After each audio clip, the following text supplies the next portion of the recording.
All right, joining us here in DC. There's a bit to talk about. Colin Reed, political strategist.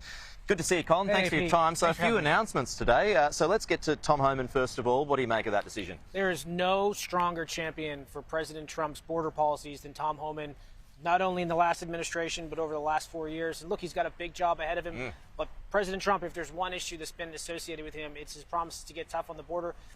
It's also important to realize how we got here. We got into this situation because on day one in office, Joe Biden signed a whole host of executive orders that undid a lot of the policies of the past, policies that were working and led to these crises that we had at the southern border. So Tom Homan's got a big task ahead of him, but if anyone can do it, it's him. Why was he so divisive last time?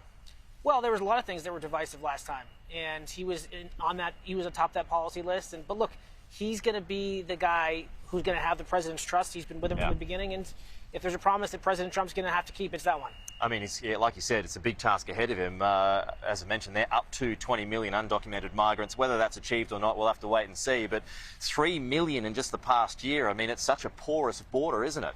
It is, and it's ironic that the only time that the Biden administration actually got tough on the border Too late. was too little too late, Yeah. and it was not because of any sort of concern about the policies, but concern of the politics. Okay, Peter Stefanovic, the other announcement today, Donald Trump's nominee to be America's representative at the United Nations. Your thoughts on that? She's been a fierce champion of Donald Trump's policies from the beginning. She's perhaps known best for excoriation of some of these college presidents last year, at the end of last year, for their refusal to state the obvious and some of the anti-Semitism that was a moment for her. It was one she excelled at. She's got Donald Trump's confidence and ear, and she'll be his voice at the United Nations, which is an agency where he needs someone strong like that because, let's be real, there's a lot of people there who probably don't approve of what he's doing and what he's trying to do. Yeah, and look, it's a nomination process, isn't it? I mean, it's got to be rubber stamped. There's a process to get to before it is confirmed, but do you see any roadblocks there? Not in this Congress, not with the makeup of what we're going to have coming into the next Congress. And look, UN ambassadors, we saw from Ambassador Haley last time, it can be a stepping stone to bigger and better things. Interesting, too, about who was confirmed to not be a part of Donald Trump's cabinet yesterday. We reported this as well as everyone has, the fact that Nikki Haley and Mike Pompeo are not going to be a part of his team.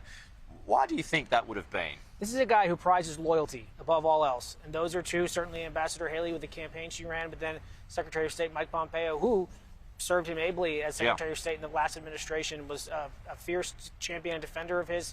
So we'll see. But I do expect there's going to be litmus tests that people are going to have to pass, and loyalty toward the president, especially during his lower moments, will be one that will be adjudicated in the coming days and weeks. There was an interesting commentary piece I read in the Wall Street Journal this morning that suggested the reason was that they weren't selected, and they have made disparaging comments in the past, which certainly would have ruled them out anyway.